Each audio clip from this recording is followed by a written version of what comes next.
Did y'all see that post that everybody's talking about today? Drake.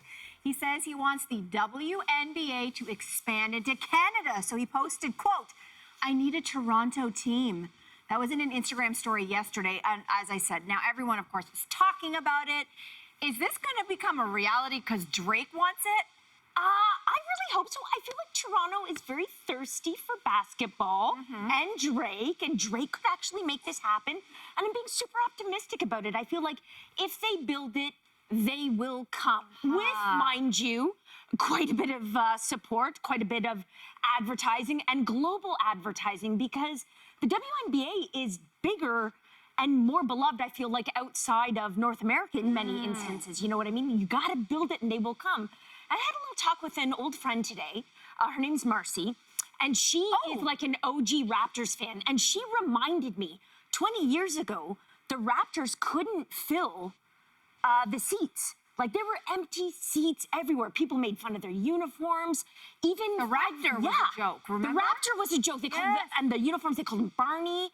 And like 5 years ago, she said she's a season, what do you call that, season ticket holder, seat holder? She says 5 years ago, they were trying to offload tickets for those season holders because they couldn't give them away. Now, there's probably like a 4-year wait for those tickets. So with a little time, I think this could be something quite I like your optimism. Beautiful. Hannah, what do you think? I love it. I mean, when you say if they build it, they will come, I am that person who would show up because my family, totally. I would be there. I would bring my kids to the games. I would buy all the merch. I would become a sports fan for the WNBA. Yes. And, you know, my family doesn't really follow sports, but when something really big happens in Toronto, for example, when the Raptors were in the NBA championships, of course, our family was totally on the bandwagon. We were having a great time. And my daughter, who was just like such a little chunky little monkey back then, she started playing in the park and running around and trying all these wild things. And she would scream, "I'm Kawhi Girl Leonard." And I was like, okay, that's a funny thing to scream. It was very cute and it made me laugh. But it also kind of made me think, and it made me sad, like, why do you have to modify it? You know, you imagine yourself doing these incredible feats of athleticism and you have to insert girl in there because you know, you have to make that leap of imagination. So if the WNBA came here, oh my God, I'd be the first in line. I love that. I hope someone's That's listening. the part that breaks my heart too, Hannah. I think that's a really good story. And I can imagine how many young women in any sport who feel similarly that there's a cap on how much growth they can get. And that is, I mean, it's one of the last areas, like it's an elephant in the room, right? Gender in sports. And it's kind of the place that nobody wants to unpack and talk about. I know it's very unpopular whenever I take my kind of view on it, which is that while I think this is wonderful and I hope it works and I hope, you know, they invest enough and people come. But the cynic in me says that people won't come in droves. That the necessary thing is to break down these gender lines in sport. And I think basketball will be an amazing place to start. Are you suggesting cross-gender teams, Cynthia Loyst? Yes, I'm always suggesting this. But in particular, I feel like this would be a wonderful place to start to have Kawhi Leonard alongside a woman or even somebody who's non-binary. Go ahead, challenge me on this. No, I love your idealism. No, because it's a lovely idea. Like my husband, Ryan, is a major sports watcher. He watches all the sports. But here's the thing. Can I just go one step further? Why do we need cross-gender play? Like, there's a really interesting pushback on the Drake post. One person who pushed back, who is a longtime sports writer who writes a lot about gender equality, and she put this tweet out that I thought, oh, that got me thinking a little bit.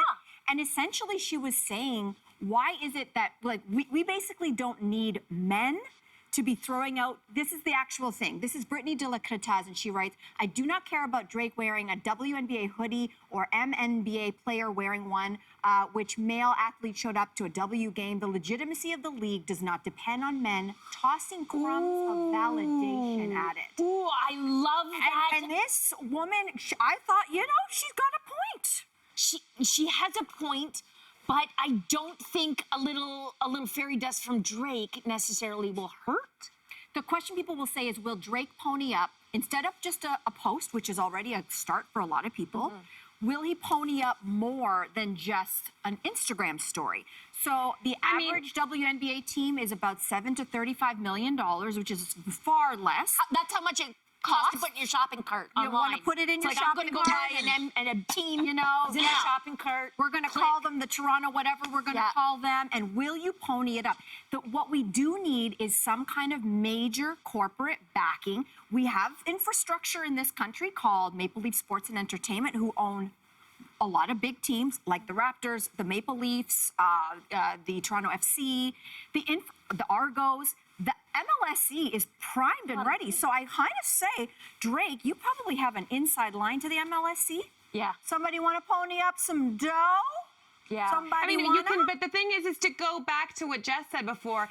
I mean, I hope she's right. If you build it, they will come if there's enough investment. But we don't know that to be necessarily the case. We've got tons of amazing sports teams that are led by women, and maybe people watch during the Olympics. But generally speaking, these are not the big drivers in the industry. That's why the MLSE doesn't own, as far as I know, a female sports team, because the dollars and cents aren't there yet. So the question is that will people come? And I just want to point out again, this is the only space where imagine if you, instead of replacing like, oh, we can't have, like a lot of men will say, oh, no, we can't have women on X sport team. Imagine if you replace the word women with anything else, race, culture. We can't have that in our sport.